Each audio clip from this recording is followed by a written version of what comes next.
It's a Thursday night. You missed our introduction because we had technical issues.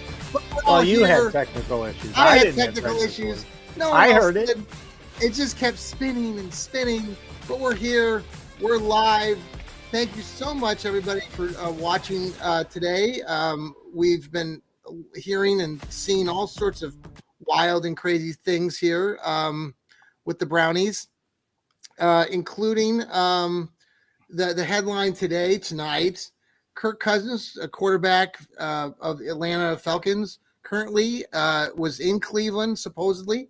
It seems legit because he responded to the moment on Instagram or wherever, and he did say that he enjoyed eating the chicken with double meat and everything with the salad and double chicken, salad and double chicken. So he did not deny his presence at the Chipotle.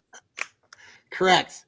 So this it's been a full week of just crazy silliness, stupidity with everything going on, and we'll get into that here momentarily. But I do want to welcome Ethan and Steve and Jarrell and Sam. Ethan, how are you doing tonight? I'm wore out watching the Guardians this afternoon. It all started the other night, staying up way too late listening to the Cavs in Portland. I fell asleep listening to the sweet tones of Tim Alcorn and Jim Jones. And I haven't recovered. Okay, yes.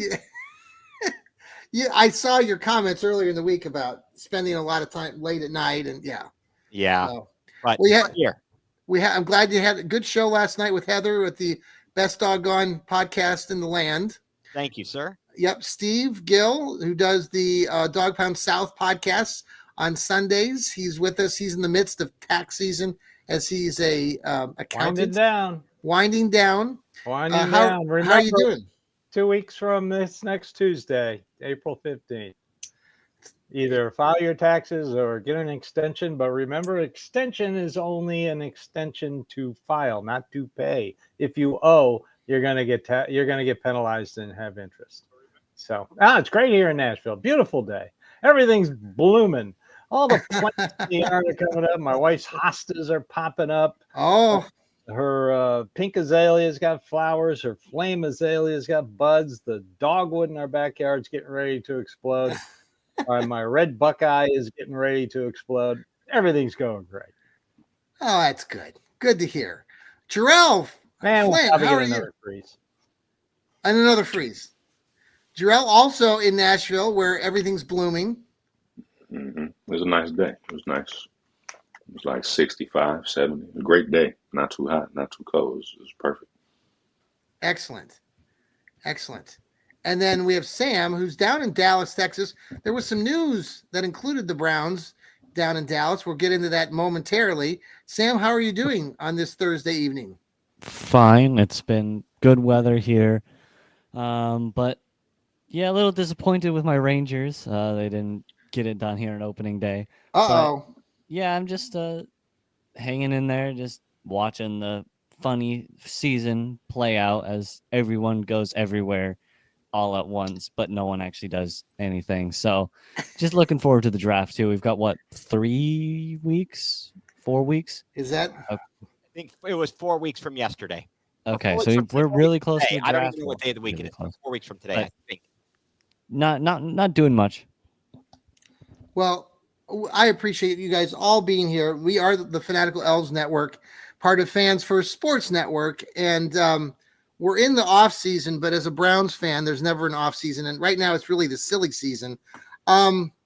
Let's start with yesterday, and we'll probably get into this a little bit. So yesterday morning, mid-morning, Bruce Drennan, who is a commentator in Cleveland, sports guy for years, he came on his big play show or whatever, and made these accusations or predictions that the Browns have people on the inside, or he heard from them that they're in the works talking to Dak Prescott, the current quarterback of the Dallas about trading. Yes. For Dak Prescott. Yes. And so this all got everybody in a tizzy really quick. About 45 minutes until everybody realized there's this thing called the salary cap. Now, but I will now. The only thing I will go back to, and I know that it's been shot down, and we can talk about that in a second. But I did that article I sent you guys, and it's spinning out there with Jack Duffin. In that article that Jack wrote back in December or January. January. Yeah, in basically January. said what you just said, that it with the cap, but the way Cleveland does their magical thing with cap space, that potentially could get done, but it's not. Everyone has shot it down and said it was just bogus. It would be the Dallas side who would have to do miracles Yeah, with $103 million in dead cap space. yeah. And so it's just impossible. And I know, Sam, you live there in Dallas. You've said this a lot for a while, that Jerry Jones, the owner of the Dallas Cowboys, would not be parting ways with Dak. We've talked about this going back a ways, but was there a lot of play there in Dallas, Sam, that you saw on anything locally? Did they talk about this or no? I didn't hear anything. No, they didn't bring it up. But yeah, like you said, Jerry, even if the contract, like I had mentioned in our text, was the perfect tradable, hypothetically perfect trade contract, he's not getting rid of Dak. He's not getting rid of Micah. He's not getting rid of CD. That's just not how Jerry runs his team. It's just not. He'll run Dak into the ground until they either find their next Tony Romo into Dak player, or or Dak literally just collapses and dies on the field. Like, they're not going to be. They're not getting rid of him. And I mean, if you want to win regular season games, Dak is your guy. If you want to win playoff games, don't go for Dak Prescott. Well, now this brings so let's go back to the whole. And I know that some of us on the panel here want to talk about this whole stuff with the media. Bruce Drennan's comments and how this all came about. That it's just this constant sort of. This is a weird part of this off season when no one really has all the answers. We're all trying to guess right now what the Browns are going to do when the draft comes, and what they're going to do the remaining part of free agency. So, Steve, you said off air, and then I know Ethan, you were commenting about that. I mean, Steve, let's start with you. Are you just this is just the Browns media folks just don't know diddly squat pretty much? Right now, they're just horrendous. They really are. I mean, they're trying to compete with social media. They're trying to compete to get advertising dollars. I don't know why Drennan said this. This was shot down a long time ago when it first surfaced, when everybody thought Jerry Jones wanted to hire Deion Sanders, and what would be the perfect gift, get his kid as the quarterback and all that kind of crap. And it was shot down by salary cap people. I know what's his name with Mike Florio thinks we're all a bunch of armchair salary capologists, but Jack Duffin's the best in the business. And, I'll listen to whatever he has to say any day of the week. And you listen to the sports talk radio, and it's just, it's getting to the point where it's unlistenable. It really is. Mm-hmm. I mean, today we had the great debate of trading up from number 2 to number 1, which has never been done in draft history. So we have no metrics to judge it on. And then, they're hypothesizing what the Titans would want. Well, I know what the Titans want. Mm-hmm.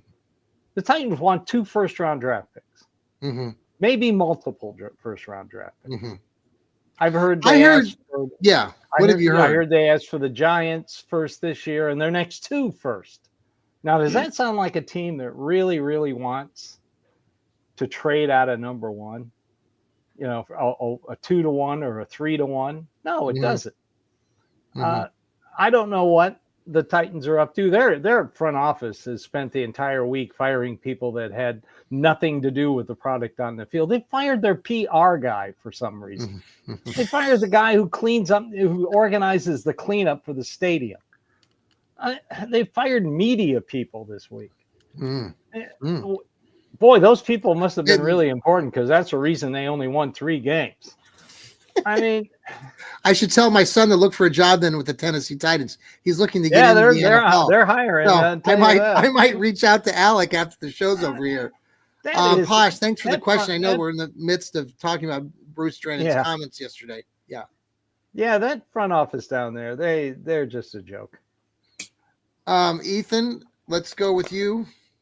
Well, what Steve just Yeah, I guess you're right. There's not a lot to talk about, and it is all hypothesizing at this point. And my question, I guess, as we talked before we got on the air, conversations, Bruce sounds as if he, as you said, in theory, just made it up to get some clicks. And that would not surprise me. Like, when was the last time that Bruce Drennan was relevant? and he doesn't seem like a happy camper. He's always arguing, like just You're an idiot and you don't know baseball. Come on down to Bunker Hill and have a diaper party. Have you heard that ad? A diaper party. I said it. What's this guy? No, I mean, I think that he probably is not as relevant as he once was. I don't know who his sources are. And you're right, Steve. I mean, Steve Gill's probably got better sources on the inside than Bruce does at this point. I know I do. I know I do. I mean, there's a lot. There's so much smoke, and I guess, like you said, Steve, they're searching for content, things to talk about. Three more weeks of this. I will be so glad when it's all said and done. But hey, look, the Guardians are back, so we got some baseball, and the Cavs are playing. So I'm gonna keep busy with that. I don't know. Okay. Jarrell, did you hear the comments did you follow all this that was going on yesterday with the whole about Dak, for a moment, looking at that? What was your take on it? I thought it was an Andrew Berry move for sure. I don't think Dak Prescott is really gonna, fix your problems. Because let's just look at Mike McCarthy versus Kevin Stefanski. I don't think Mike McCarthy is a good coach, but he's better than Kevin Stefanski. There's no doubt in my mind about that. So, I think that would be a regression for Dak Prescott. But I want to touch on what Steve said. Okay. If the Titans, if I had the number one pick, I'd be shopping it, and it would be pretty steep. But if the Browns, if the goal is to be competitive, and 2 first-round picks or 3 first-round picks is the price, and you could actually have the first and the second pick, I don't think that's that steep of a price if you think you're going to be making deep. No, they want the Browns' first round pick this year. First round next year, and possibly the year after that. See, now they just want to swap picks. Oh, okay. I had heard similar today by a friend of mine who follows the Browns. He heard the same thing. But he also heard that Greg Newsome was being thrown in there and maybe Wyatt Teller. Is that still? No. Okay. No, Wyatt Teller, his name is popping up with the Brandon Ayuk possible trade, which, next Tuesday, Ayuk's due $22 million bonus on April 1st. So, and he didn't like the contract extension. The 49ers didn't like the contract extension, which begs to ask the question, why the hell did you propose it? And why the hell did you sign it? And, sure, whatever, I'll sign this. Did you read it? Nah, I didn't read it. Do you know what's in it? No, we just threw some words and numbers together. It's silly. So I've heard Wyatt Teller associated with that deal because he's due to make $14.8 million. And let's face facts, after Vrabel took over, everybody improved on the offensive line except him. So you got to ask the question, is he worth $14.8 million right now? So I've heard his name. I have not heard Greg Newsome's name in any trade talks. Fans want to get rid of him. So maybe that's where was propelling that thought. But, Hey, Sam, what do you think of, like, with all this chatter with what we're talking about with the media and everything like that? I guess I'll lead with this. Like, we're on a podcast right now. We're we're experts. We're Browns. We are. We're fans. Oh, And God help you people for this watching. mixture of, and Sam, you're younger. It's like the whole, since the pandemic and all of this, since I missed your comment, Steve, but I'm getting at is like we're all on here. We're all on social media. Steve, you said it earlier that we're all competing. Yeah. And Sam, how do you feel about all that? I mean, you're a young person. I mean, you don't ever watch TV. You're streaming. You're on Instagram. You're TikTok. You're doing this. Yeah, but I mean, literally, other than a select few people, every single person, at least in America, has access to a cell phone and likely has a social media account. Now, I'm obviously disregarding like two-year-olds, but anyone above the age of 9, most of the population has social media and has some access to a smart device.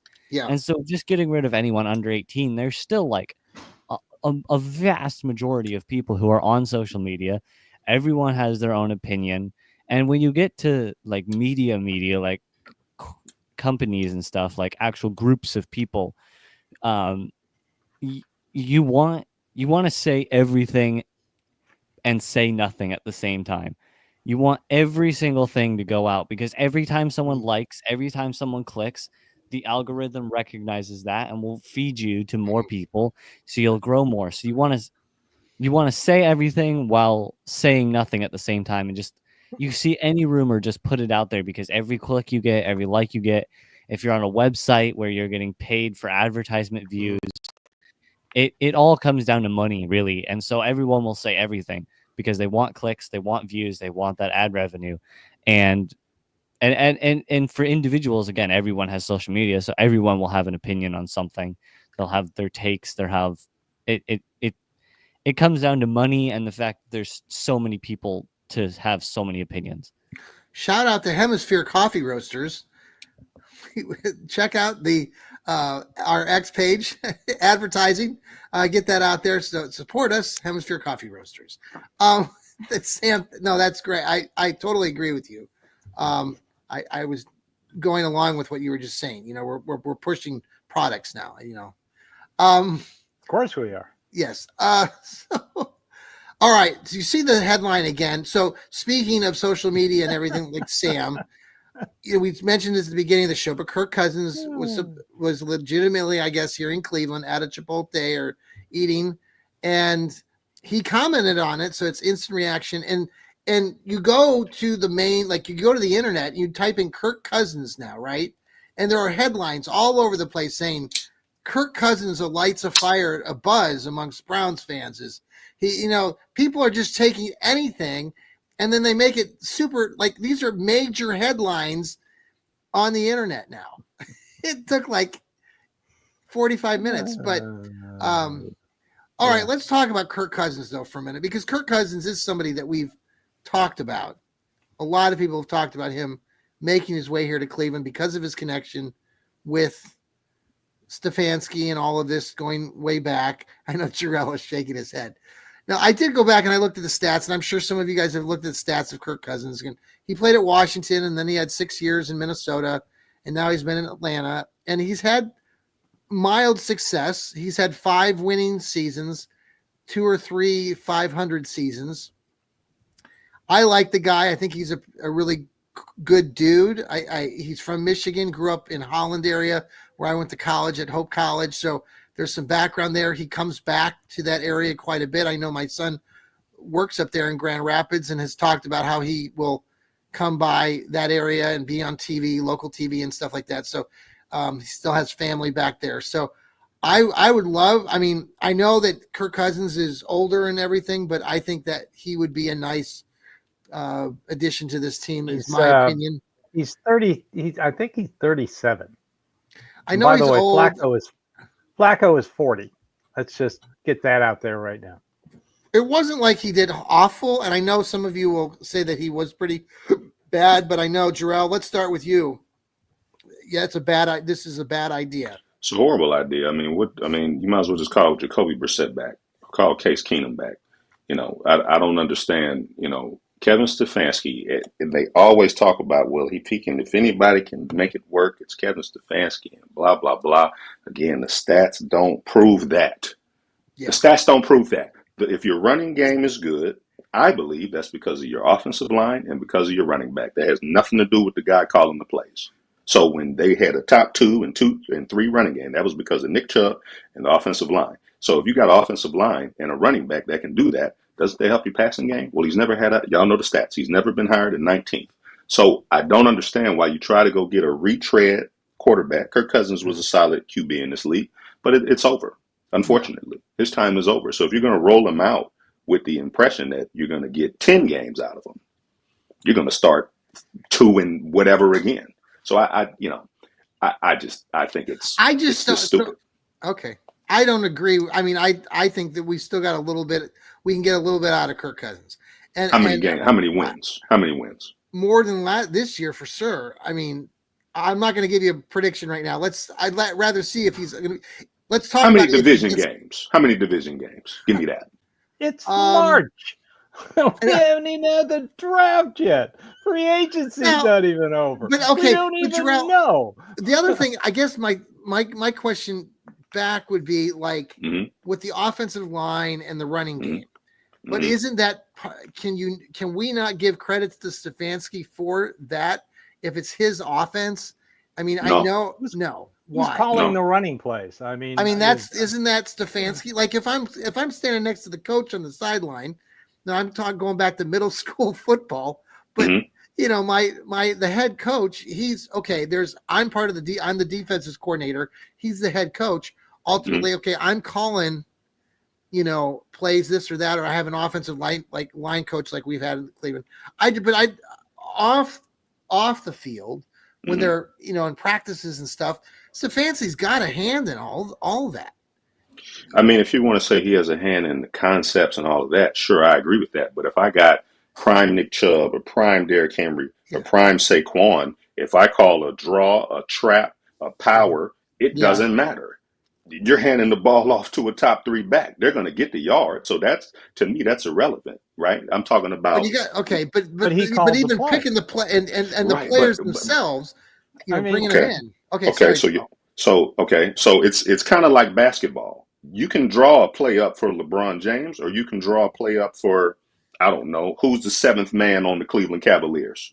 Who do you trust more with the basketball?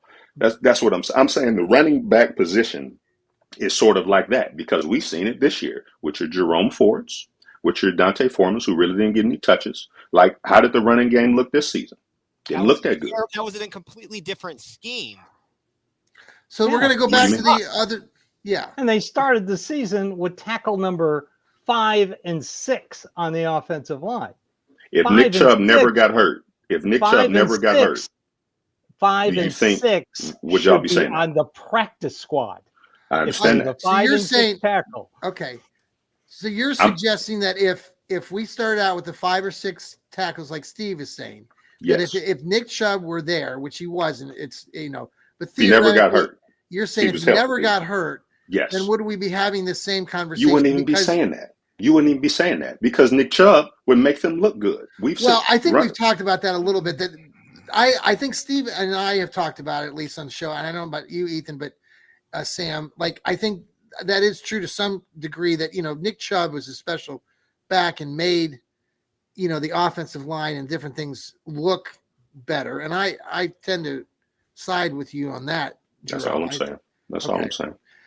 This whole thing with you, and I know you talk about a lot with the pass game. Ethan or Sam, do you want to elaborate on like that part? Like, because like Jarrell is dead set, like, you know, he wants Stefanski out of here. So how does, like, I don't think Stefanski has to have a top 10 passing game to win in the league. He's won without that, obviously, right? So do you have anything that you want to add to that, either Ethan or Sam, about the passing? I mean, what do you think on that? Because I know what you're saying, Jarrell. I mean, he hasn't cracked that top 10 or top 15 passing game, but how important is it in your guys' minds or what going forward? What do you, Sam? I'll let you speak on it first, and then I've got some thoughts. Yeah, I mean, we've seen what passing can do with like the Chiefs, for example, and what they did it Yeah. before this like three-peat thing with Tyreek Hill, Travis Kelsey, right? Now that's a special case because again, you had one of the best wide receivers, one of the best tight ends, and the best quarterback, right? But I mean, looking at the Bengals, they have a Super Bowl caliber quarterback. Now, of course, their whole offensive line, their defense, that's a different problem. But they had three really good wide receivers. They had a Super Bowl caliber quarterback, and they couldn't put anything together with the passing game. But they still managed to find ways.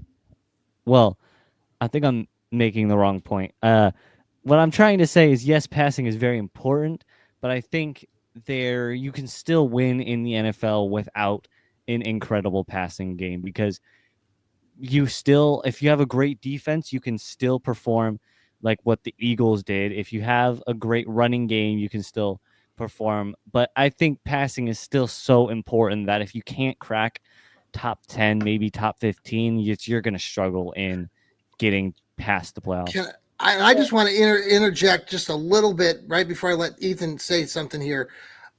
I'm just bringing this up because it was funny. I was looking my Facebook feed yesterday, and 3 years ago, Jarrell, you'll find this interesting that back in 2022, I was still writing for Dog Pound Daily, and we had just made the move to trade for Elijah Moore, and I wrote this article about the Browns wide receiver room at that time. I wrote the article like on March 26th, 2022. It's still out there if you want to read it.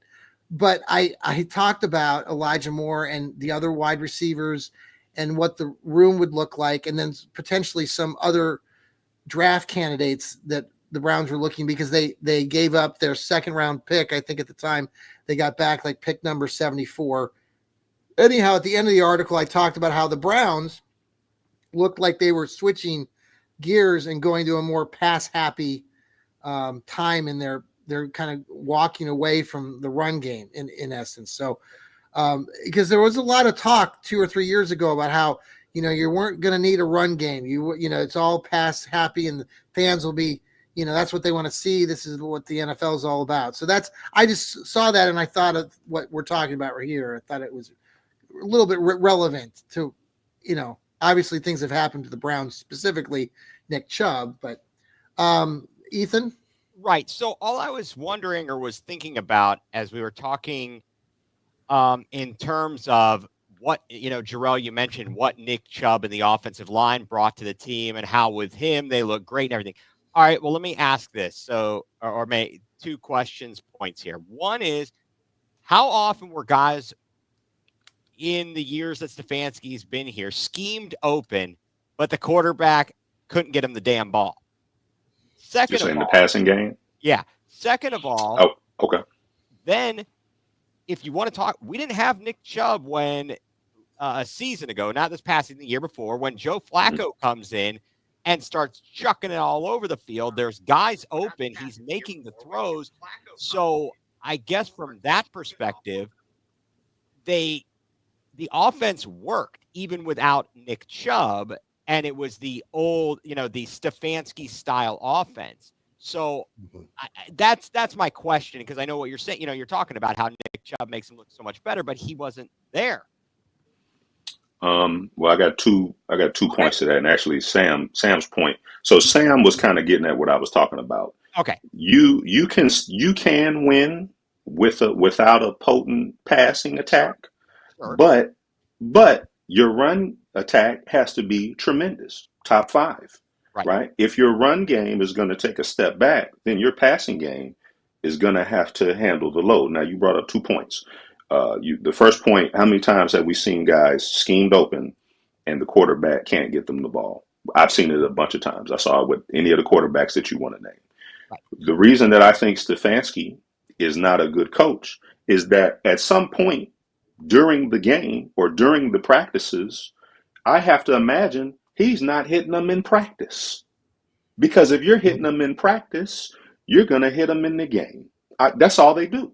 That's all they do is drop back and throw passes. I see quarterbacks get blasted in the pocket and still throw dimes. Now, I'm not saying that they have 100% completion percentage on doing that, but I watched Baker Mayfield not even be touched and miss Odell Beckham a number of times. So that's who I was thinking about when you were saying that. Now, I don't know if that was all his fault or the wrong routes were ran, but I know what you're talking about. The second point, and I've addressed this, the Flacco thing, he was playing bottom third defenses. So, yeah, it looks great against bottom third defenses. But in the playoffs, again, Stefanski's time to shine. What was Stefanski? He was dialing up pass plays. For what? You have a top 5 defense. You don't need to, Flacco doesn't need to throw the ball 40 times. So that's kind of what I'm getting at is that the passing attack has never been potent enough to where you can justify any quarterback in the last 5 years throwing it 40 times or 35 times. The Browns have never had a passing attack that potent to even justify that. So I just don't like the situational play calling, and I don't like the narrative that Kevin Stefanski, being this offensive guru, can win with any quarterback, or that we need to get him quarterbacks that he's familiar with, because it hasn't bore fruit. I want to hear what Steve has to say, because I know he's probably about to tear this to shreds. But yes, this floor is yours. I'm gonna before Steve does anything, we're gonna finish. We'll come right back. We're gonna pause for a quick commercial break, and then on the other side of the break, Steve Gill will have a response to what Jarrell is questioning. We'll be right back. Hey, hope you enjoyed that break and enjoyed some Hemisphere Coffee Roasters coffee. If you're listening to us early in the morning on your drive to work, we are the Fanatical Elfz Network, part of Fans First Sports Network. I've got Steve Gill, Ethan Greenberg, Jarrell Flint, and Sam the Man. Sam, how do I say your last name? Britain. It would be just like the country. Just like the country. Some days I wish I was visiting Britain right now. Okay, Sam? I wish I was in Britain right now. Anyway, Sam, okay, Steve, let's hear your response to Jarrell's. We've been talking about the Browns passing game, and should we be giving any sort of accolades to Stefanski? I'll go back to 2020 when everything was working. Baker Mayfield was healthy. Nick Chubb was healthy. The offensive line was in its peak. They ran the ball. They had games where Baker threw the ball a ton, and they won, 11 games. Won a playoff game. Had Kansas City on the ropes. If not for some stupid situations that happened, they pretty much could have won that game. I'll switch to 2022. When 2021... I'm sorry. 2021, we had injured Baker. Well, game one, I was just going to say the Browns should have won that opening week game against Kansas we City. know that, John. You've already said that. It's a point of contention with you. Go ahead, Steve. 2022, we get Jacoby Brissett, Mr. Win 1, Lose 2. Even though he still had his best career year, they had a top 5 running game. Quarterback play was horrendous. 2023, multiple quarterbacks still won 11 games. By the love of God, they could have been 12 if PJ Walker had done what Kevin Stefanski had told him to do in Seattle, run the ball, but he throws an interception, which basically ended that game. So, and yes, they got lucky. Teams get lucky. Sometimes the ball bounces your way. Last year, the ball did not bounce their way. Except the Baltimore game. Except the Baltimore game, yes. Yes, it did. And I know everybody out there is complaining that if Kyle Hamilton had intercepted that pass, we'd have the number 1 pick. That doesn't matter. We felt really great about beating Baltimore with Jameis Winston. I mean, if we all look back on it, everybody would be happy. Yes, they want to run the football. I know they want to run the football. I have been advocating for them to do 2 things in priority: fix the offensive line, fix the defensive line. I have said that since before the season ended. Primary goal for this team this year: fix the offensive line, fix the defensive line.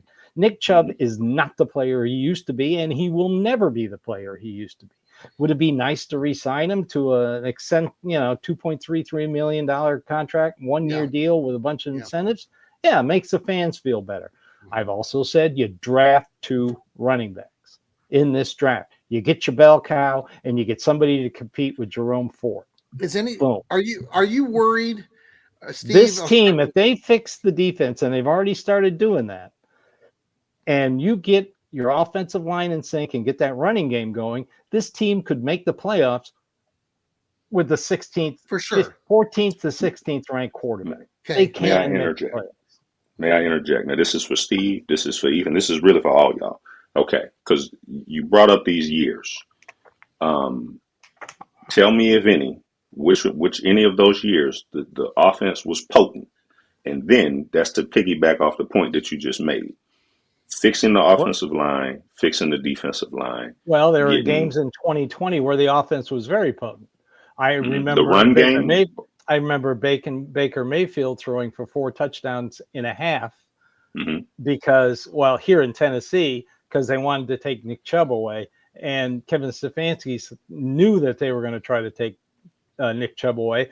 So Baker's out there throwing bombs, and boom, 4 touchdowns first half. Okay. Now I remember that game. Now if they took Nick Chubb away, does that mean that there was probably single coverage on the outside? Is that what that probably means?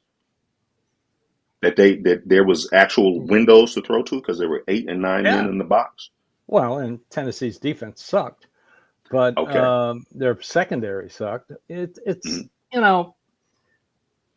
we can sit here and mull over the past. It's like what's going on social media right now. Everybody's got their little camp. It's trade up for Ward. It's take Sanders at 2. It's get Carter. It's trade down and get Hunter. And, if the Browns do anything else on any of those 4 situations, whoever advocated those situations, you're wrong, you're wrong, you're wrong. Everybody's got to be right. My philosophy is, and I have not agreed with past Browns front offices in the first round. When they took Johnny Manziel, I was like, oh, you got to be freaking kidding me. I knew what he was at Texas A&M because I saw him at Texas A&M. Yeah. When they took Whedon and Gilbert, my first question was, who is Justin Gilbert? I had never heard of the guy. I mean, you can disagree with what the front office does. Yeah. All I want them to do is pick somebody who's going to help this team win. That's all that matters to me. Let's finish That's tonight. All I care about. I wanted to go around the room. Last question here, and I'll pose this with our former colleague Joel Cade, who's done the What the Elf Was That. He's been on Twitter quite a bit, and he actually wants to join us. Joel wants to join us one of these weeks coming up. Now, I'm going to be out of town next week in sunny Florida on my spring break. But when we come back, I know we wanted to do a show, and I thought we could do one with you or whoever would like to be part of it on the Fanatical Elves, where we kind of look at mock drafts. Joel's always liked to make fun of mocks, and I've done plenty. And I know Steve and Ethan, I don't know if you guys have done any, or Sam, if you've done one, but we may have him come on for a show and do that. But he had something today that he brought up in his rants or just evaluations of the draft coming up for the Browns. Okay, we've had a lot of conversations about Cam Ward, Shadir Sanders, Abdul Carter, Travis Hunter. And so he says to me, or he says in one of his posts, he says, I feel like this is a standoff in reference to the what's going on at the top of the draft. He says the Titans don't, this is his opinion. This is Joel's opinion. I like your opinions on this after. He says the Titans don't want Ward, but really want Abdul Carter. They want the team to trade up for Ward so they can get their guy and assets. The Titans are literally trying to see off Ward. The Browns are calling their bluff with all of this Carter talk. And he's basing this off of a recent report yesterday that came out about the Browns are leaning towards taking edge Abdul Carter with the number 2 pick, according to Adam Schefter. So I just want your takes on this top of the draft. And if you agree with what Joel said there, as far as, and especially you, Jarrell and Steve, who are there in Tennessee, do you think that is that the case? Would one of you like to start on that topic? Well, like I said last week, this is a brand new GM with a brand new team. This is the pick he's going to be known for. This is it. This is what everybody is going to talk about with him for the rest of his career as a general manager. We'll find out tomorrow. If they send everybody and the mascot to Penn State for their pro day like they did for Miami, then yeah, I would say that they're interested in both Carter and Ward, and they'd like somebody to come up and take Ward off their hands so he can look better. I mean, the Titans, they're in rebuild. They really are. They've got a lot of problems. And they overpaid for free agents last year. They overpaid for free agents this year. They gave Kevin Zeitler $9 million for 1 year. I mean, come on. This guy played for the Browns. He was in the OBJ trade with the Giants. I mean, they give this guy $9 million. But then you got to look at the other thing. They did all this work on their offensive line. They took last year's first-round pick, who was a right tackle at Alabama, tried him at left tackle, didn't work, so they moved him over to right tackle. They signed the guy from the Steelers to play left tackle, overpaid for him. They get Zeitler. Yeah. They have their first-round pick at the other guard, and last year they overpaid for a center. So they are making their offensive line better. Now, they got to make it better for a rookie, or are they trying to make it better for Will Levis? Right. And so do you, in your mind right now, if you're there, Jarrell too, do you feel like they really do want to do a Carter, in your opinion? I think they want draft assets. Like I said. And that's like what Joel's saying. After pick 35, they don't pick again until the fourth round. Okay. And they want, if they get a Godfather type deal, a huge deal, I'm going to make them an offer you can't refuse type deal, then they will trade out of that spot. Yeah. He wants draft assets. He's got so many holes to fill. Do you agree with that? If he trades down, he'll be known as a guy who traded down and got a bunch of assets and got a bunch of good players. Yeah, Steve makes a good point. And I also think what Tennessee has going for them is that, sadly, that, they have the number 1 pick. The Browns have the number 2 pick, regardless of who they pick. They have a better chance of going to the playoffs next year than the Browns because they play in a weak division. There's really only 2 teams in their division. Really, one right now is Houston. So if Houston comes out the block stumbling or has an injury, the AFC South is wide open. Jaguars are a mess. Colts are kind of up and down. There's really only one team that they have to compete with. Whereas the Browns, I think everybody on this call would probably agree, they're the 3rd or 4th best team in just terms of the whole package. Maybe not on paper, but the Browns have a lot more work to do. So I think the Titans, I could see them drafting Carter and rolling with Levis because I don't think they have that much to lose. I think they could roll Levis out there, shore up a piece on defense, and still make noise in the AFC South. Because I think if you put the Browns in the AFC South, they would compete for that division. I believe that. I just think that Where are you at with all of this with the draft picks at 1 and 2? And what do you think is going to happen in your opinion right now? I think nothing will happen till somewhere between 10 to 15 minutes before the pick comes in. You will leverage as much stuff as you can through the if you're an NFL team. But no, you'll if someone comes up to you and they're like, hey, I'll trade you blank X, Y, and Z for your first overall pick. You're like, all right, we'll think about it. Then you wait, and then you're like, okay, how much do you want this guy? And they'll be like, all right, we'll give you X, Y, Z, and then a weaker A. And then you're like, okay, and then you wait till a week, and then you tell them, do you really, really want this? And if they keep adding, and you keep drawing out little bits of profit, I guess, for lack of a better word, out of the team, and then you give them what they want, they overpay. You get whatever you want. They get what they want, and then everyone goes away happy. But I mean, just looking at it, we're not going to know till the final week before the draft, most likely. The vision I have right now is of Kevin Costner in draft day. The whole day of building up, and like you said, all these things then come together. the moment the draft starts, you're on the clock. Damn it, I wish we had Kevin Costner with the Browns right now. But okay, Ethan, your take on everything right now, and what do you think is going to happen?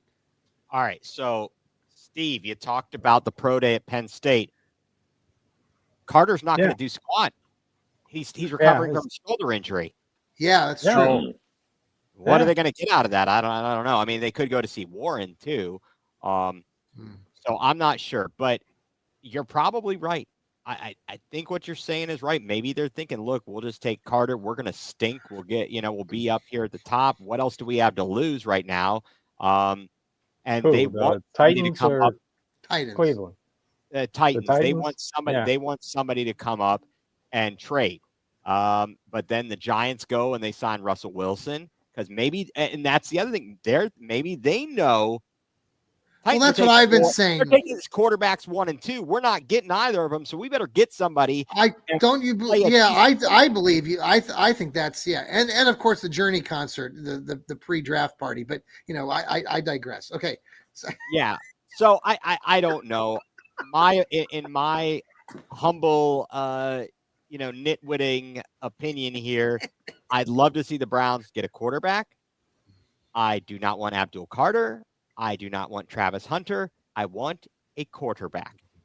If you want to win 3 games with a middling, old, washed-up veteran and be another year older with everybody else, or would you at least like to give it the old college try with someone who is the first or second ranked quarterback?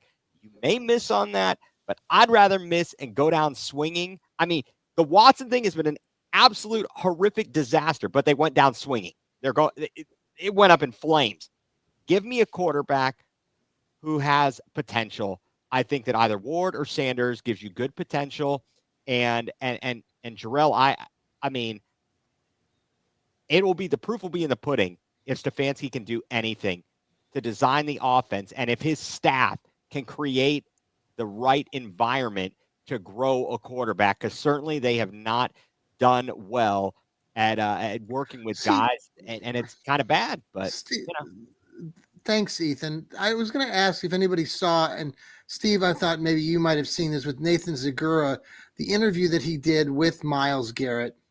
The little clip, the part where Myles talks about kind of the plan and seeing everything, and he mentions like the youth or the young or something like, and so the way that he talked about it, I believe that that's what we're talking about here, is one of those guys that the Browns are trying to pursue. I don't know either one, but did you see that bit? I know, Ethan, you're shaking your head like you saw it. Did you see that, Steve, as well? It came out was that the day that Myles did the interviews and then Nathan Zagura did like his own interview? Is that where that came from? Do you know, Ethan? I'm not sure which day it was that he in fact interviewed him, but it came out yesterday. And then there was also. Did you see that? Do you agree with what I'm talking about? Yeah, he said talking about the quarter, and he used the word young or youth. That makes you think that you're talking about a quarterback you're going to draft. And then furthermore, because they were bringing up too, he had just mentioned Jaden Daniels. He mentions this other guy, and so Myles was kind of like, No, exactly. And then there's the with Andrew Siciliano. He's like, "Do you know who what the plan is? Do you know who I can't do that. Do you know who they're right. So is Myles just pulling our leg again? Is he doing a LeBron just saying crap just because and trying to take Browns fans like you and me on a ride to think that they're going to take the young quarterback? Is that what's happening? Would that have been a requirement for him to sign the extension? Because if I don't think that was part of the getting the extension signed. I think it was, look, you don't have no leverage. Here's the zeros. Yeah. Because they're in the exact same spot whether they signed them or not. Yeah. I don't think it had any. He may know, but all right. I was just curious. Well, that's okay. Final thoughts from anybody tonight. Sam, I know you're down there in Dallas. Your Cowboys. I know they've got a lot going on down there. Not my Cowboys. They are not mine. Final thoughts on the evening, Sam? You got a show coming up? We'll see maybe. But I don't really have much, honestly, to final thought out. There isn't a whole. I mean, I guess I still think the Browns should take the swing on the rookie quarterback. I still think it's probably more wise, I guess, I don't know, to take a rookie quarterback over running another 4 or 5 win season with a random veteran you picked off of the street. I imagine that Jarrell believes that too right now, that you feel that same way because you were posing that question earlier. But final thoughts, Jarrell.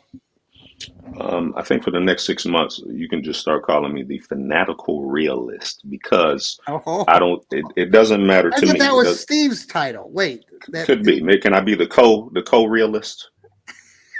I'm a I want to be realist. I want to be the co-realist because in my If they mind, suck, I'll tell you they suck. okay, because I'm gonna tell you that leading up, I don't care what moves they make, based on what I've seen with Stefanski. And Steve brought up a great point about that Titans game. If you can't stack the box, Stefanski is predictable. We've seen it. He can't put a drive together to go win the game to save his life. I've seen that. So until I see otherwise, I'll give him 7 wins, 6 or 7 wins. But I have no optimism. I have no enthusiasm about any of these moves because the leader that trots those men out there on Sundays, that gets them ready to play, yeah. I don't think he lights the fire under those gentlemen. Okay. So that's Yep. that's going to be me for Gotcha. 6 months. Okay. Steve, the other realist, what's your final thought tonight? Well, I could have sworn Watson's last game in Baltimore, he put together a pretty good drive that went down and won the game. And I'm thinking about a game in Cincinnati in 2020 where Baker Mayfield went down the field and won the game. But I think, not for the life of him. He's done it a couple times. Okay, first of all, Kirk Cousins belongs to the Atlanta Falcons. The Atlanta Falcons have not given him permission to talk to other teams. Stop it on the internet, okay? Stop it. This will go on until tomorrow morning. I guarantee you. And it'll have legs and it'll grow and it'll become a gorilla before we know it. Just stop it. All right. I don't know what the Browns are going to do. I don't know what the Titans are going to do. They're doing their due diligence. I know they like Cam Ward. Well, let me put it this way. They are high on Cam Ward. They are high on Abdul Carter. They will get to know about that medical on April 4th. Okay. About Abdul Carter. But, his agent is Drew Rosenhaus, who I don't trust at all. They also have done their due diligence on Jackson Dart, simply because Bubba Ventrone was his coach at the Senior Bowl, and on Jalen Milroe. Only because Tommy Rees, he had his best year statistically when Tommy Rees was his offensive coordinator down in Alabama. That's what I know. Are they going to trade up to number 1? No. If the Titans want number 1 draft picks and you take the best quarterback in a bad quarterback draft, you're going to be looking to get another quarterback next year. And if you've traded away your first round draft pick, you're not going to be able to do it. So forget about trading up to first. It's not going to happen. The Browns aren't going to do it because the Titans, all they want is they want as many draft picks as they can get their hands on. And giving up 2 first-round picks is insane. Mm-hmm. Insane. Yeah, but the Browns are insane too. They're not insane. They go back value. in the day. They were Deshaun Watson. That was you think that was a good? Okay. At the time, 75% of the Browns fans in Cleveland loved it. I'm not going to redo history. Okay, let's not. I don't think 75% of the fans love that deal. I recall making articles that posted like the Browns just made a deal with the devil. That loss. Do you know how many fans stopped getting season tickets with that deal? There's no way that 75% of the fans were happy with getting Deshaun Watson. I would argue that point, but I'm not going to argue that point because that's the past. I always look forward.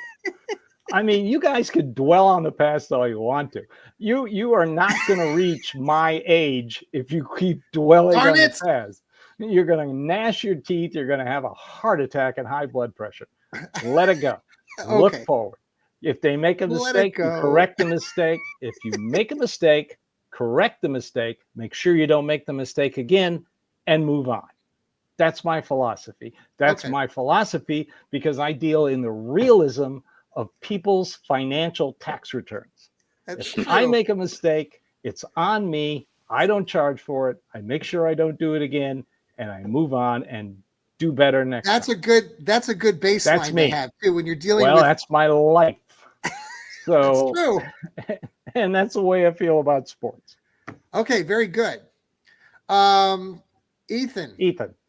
Yeah. Ethan, No, I was are the Cavs winning? By the way, no. Nobody watching. They're down 90-89 right now. Oh, 93-89, and Tristan Okay. Thompson got ejected for a flagrant 2 or something. I'm just watching ESPN. Oh, that's crazy. So I have no idea what exactly is going on. Oh, now it's 93-92. Okay, let me concentrate 93, here. 92, yeah. Yeah, Okay. let me concentrate on the question, closing thoughts.